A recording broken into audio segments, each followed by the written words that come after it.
Hello everyone. Today we have a special guest, Mr. Eugene Seah. He's the Senior Director Special Project for Surbana Jurong. He has been involved with a lot of smart city initiative in Singapore for the past couple of years. Today he'll be sharing his insight, his journey, his experience with Surbana Jurong in development of smart city solutions. So let's go ahead with the session. So I'll be starting with the first questions for you. So when Surbana Jurong started the digital initiative at a very early stage, is there any challenges that you encounter with, and how do you basically manage them? I think in everything we do, there definitely will be challenges, right? And the challenges can be, maybe I break it down into three main parts. The first one will be software. The second will be hardware, and the third one, which is forever a challenge, is people. So I think first and foremost is when we want to bring forward something that's digital or something that is technologically advanced, software to choose the right software is very important.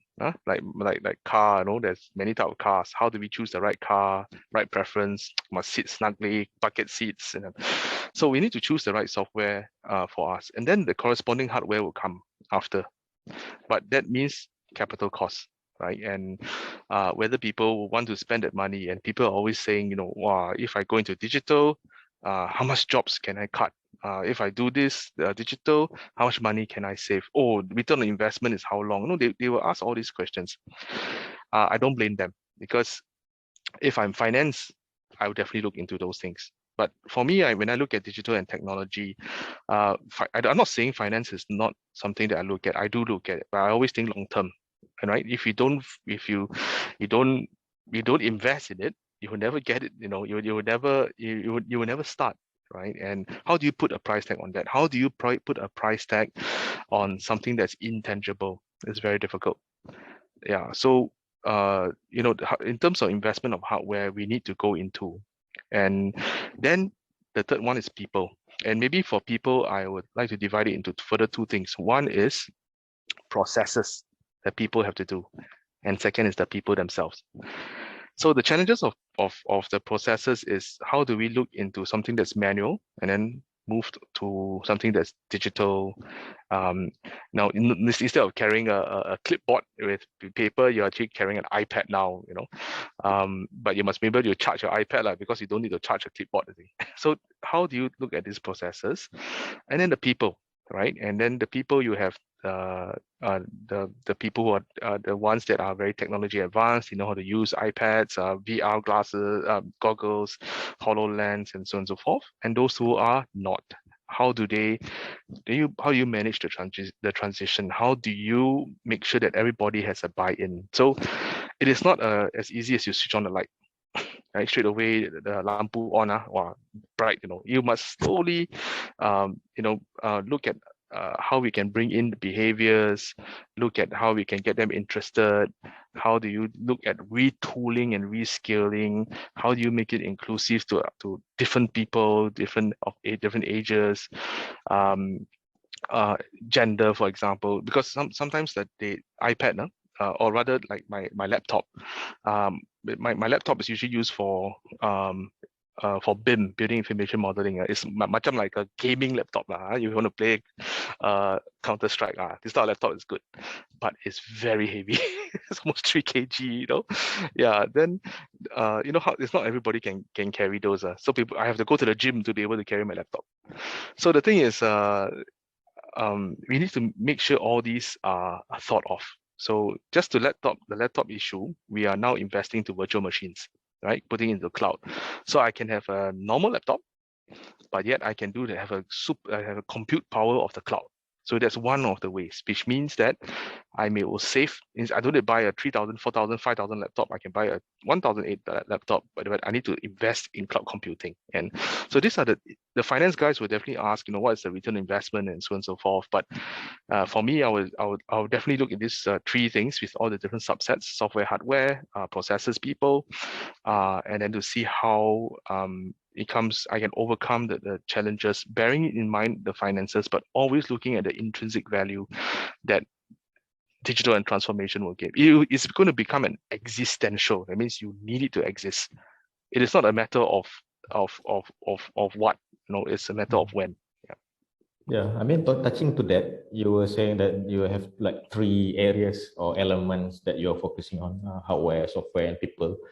When you started your initiative, which area that you tackle first in this, or do you concurrently go into it at I the think that's same a very time? good question, Zul. That's a very good question. So I'm only sharing with you what I do personally. Okay, I don't know what other CTOs or CIOs would do.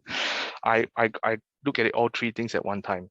And the reason is, when I did my IT degree in Portsmouth, they teach us to say that you cannot do things sequentially. You must do concurrently, right? Because once you, for example, you do look at a software and you don't get feedback from the people, gone case. It means you get a wrong investment. Yeah. You look at I buy all the 3.5 kg laptops for you, and then you complain. I wasted a lot of things. So it all has to be symbiotically aligned, concurrent, and I have different people that looks into it as well. So I got a training team that looks into training, so that they get feedback analysis, gaps analysis, and then they feedback to the hardware guys, the software guys who sit down. Then they do their own testing, POC, proof of concept, and then all them come together again. We sit down, we huddle, we discuss on what's the best way forward. We get feedbacks, and then we test it out to the people again to say, is this correct or not? Is this what you want? If not, even we invest so much things and people don't want to use it, then it's become literally a white elephant. A very expensive white elephant. Yeah, this is I mean, the reason why this question pop up is because based on our own experience, so we always encounter people that us we should focus on fundamental basic, then we go on to the next technological advancement, which I totally agree with you, why everything should do concurrently and we should eventually start with something. So but Zul, can I add one more thing to your comment? Is that so for myself, because I'm a construction, I'm a quantity surveyor, project manager, as you all know. But I also have a background in digital and technology, right?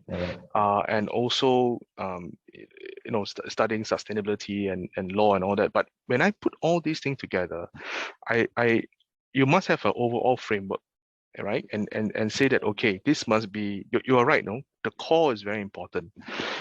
You cannot just deviate all into technology and you forget about your core. Correct. And I forgot about what the QS actually wants, the project manager actually wants, the contractor actually wants, the designer actually wants. What the architect wants and the M&E or CNS want, very different. So I make use of my construction background and understanding to pull all these things together. So my point is that moving forward, my advice is the committees or that bring all these things together, is better to have a mixture. Don't get all the IT guys just sitting down, all the geeks are making all the decision, or worse, all the construction guys making decision. You need to have a mixture, and then it must be a very good a discussion area. It's a safe place to bring up ideas and all that. I think that is the winning formula. Now, if you only get all the geeks to make the decision, then you will get a geekish solution that maybe the core guys will have a problem. So my advice. It should be a mix of everybody in this together, and then you can eventually come up with something that really useful first. That's correct. That's what you're saying. Okay. All right. Yeah. Thanks, Eugene. Thanks, Sue. So, Eugene, you mentioned about having everybody sitting down together, inclusivity. So, in terms of pre-construction or pre-development stage, how do you also ensure inclusivity post-contract stage and perhaps after the handover completion of our smart city development, for example? Again, very good question, no. So I'm very blessed to be in Surbana Jurong, right, where we are, we do from capital, that means the investment side, to the design and planning, to the construction, all the way to asset management. So within SJ, we have SJ Capital, we got the architects, mechanical, electrical engineers, QSs, the digital guys. Then in the construction, we have the site supervisors, project managers. Then in asset management, we got the security, ATOS, we have SMM doing FM, all under one roof. So I am able to see how the data, the information needed from the capital move all the way to how the building itself to be managed. And that's I must say that I'm blessed to be able to be in this environment, this and also be able to see all these, and we can sit down to do a framework, and then we do the planning and the execution implementation. And this is talking about the entire operation team itself. What about those that are eventually affected by your digitalization? For example, like those I've read you're working on some residential projects, commercial projects, some township. So there must be like maybe diverse type of community over there. Is there any kind of challenges when you put up some technology adoption over there? Like I said, so challenges there'll be a galore because you're in different sector, you're in different cycle. But remember I told you about the how we should, number one, I look into hardware, software, processes, people. And then I start to look at the constitution of the team that comes together. Then that actually makes sure that wherever you go, you start to address all these challenges that actually come up now. So let me give you an example. The challenges that we look at in terms of design of the building could be integration, concurrent engineering, could be information, how we can use the information from design all the way to asset management. But then when we look into, for example, integrated estate management systems, then people is still there, right? But instead of people on instead of the people as in the designers, I look at the feedback of the residences. I look at the feedback of the managing agents, the council members, or even mayors. They will come and tell me, that they want to have a green township, a green city. What are the things they're looking for, the aspirations, the green plan, and then I'll take it back and then retweak my framework again. So that's why it's very important that the first question you asked me, the challenges when you look at which I gave you that framework, wherever I go, I use it for deployment. I'm very blessed to have a good team with me, and this team of people, they are mixed breed. I mean, although in, like, for example, in smart cities, in Surbana Technologies, we have people who are digital trained, they are technology trained, some process and some are tech. Then myself, I'm a QS. I got some people who are contractors, some are lift and asset management people. I got data scientist guys, all within one roof. And yeah, so that's why every day we come and in different fields. But the best thing is we work together as one.